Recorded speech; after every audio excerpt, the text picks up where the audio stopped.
ഇപ്പൊ നമ്മൾ ഹോസ്പിറ്റലിലൊക്കെ പോയി കഴിഞ്ഞാല് നമ്മൾ പേഷ്യന്റ് ആയിരിക്കുന്ന സമയത്ത് ഓരോരുത്തർ നിന്നിട്ട് നമ്മളോട് ചോദിക്കുകയും അത് കാര്യങ്ങളൊക്കെ പ്രോപ്പറായിട്ടൊക്കെ ചെയ്യുന്ന കാണുമ്പോൾ പിന്നെ ആഗ്രഹിക്കാറുണ്ട് അവർ നമ്മളോട് ഇങ്ങനൊക്കെ ഒന്ന് പെരുമാറിയിട്ടുണ്ടെങ്കിൽ എന്നുള്ളത്.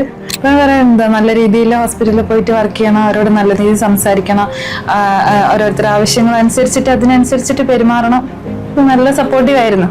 BLS ട്രെയിനിങ് ഇപ്പം ഈ കാർഡിയാക് അറസ്റ്റ് വരുന്ന നമ്മളിങ്ങനെ ഇപ്പം ഭയങ്കര ആഗ്രഹമായിരുന്നു അത് പഠിക്കണം എന്നുള്ളൊരു കാരണം ഒരുപാട് ന്യൂസും കാര്യങ്ങളൊക്കെ അതിനെ കുറച്ച് മുന്നേ ആയിട്ട് നമ്മൾ കണ്ടിട്ടുണ്ടായിരുന്നു. അപ്പൊ എല്ലാവരും ഇങ്ങനെ നോക്കി നിൽക്കാന്നല്ലാണ്ട് ഒന്നും ചെയ്യാനേ പറ്റാതെ ഇപ്പൊ എനിക്ക് അറിഞ്ഞുകൊണ്ട് ഞാനിപ്പോ ഒരുപാട് ആൾക്കാർക്ക് അത് പറഞ്ഞു കൊടുക്കാറുണ്ട്. ഇപ്പൊ ഇവിടുന്ന് ഒരു ക്ലാസ് കിട്ടിയാൽ എനിക്ക് നല്ലൊരു എക്സ്പീരിയൻസ് ആയിരുന്നു. ഇപ്പൊ എങ്ങനെയാണ് ഇപ്പൊ നമ്മൾ മുന്നിൽ നിന്ന് ഇപ്പൊ അങ്ങനത്തെ ഒരു ഇൻസിഡന്റ് കണ്ടാല് എങ്ങനെ അതിന് പ്രതികരിക്കണം നമ്മൾ എന്നുള്ള കാര്യം നല്ല രീതിക്ക് മനസ്സിലായി.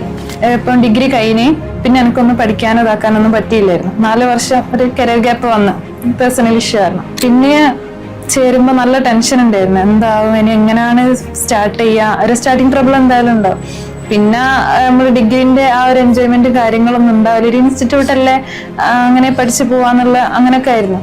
പക്ഷെ ഇവിടെ വന്നപ്പോ ശരിക്കും ടീച്ചേഴ്സ് ആയിക്കോട്ടെ നല്ലൊരു എക്സ്പീരിയൻസ് ആയിരുന്നു.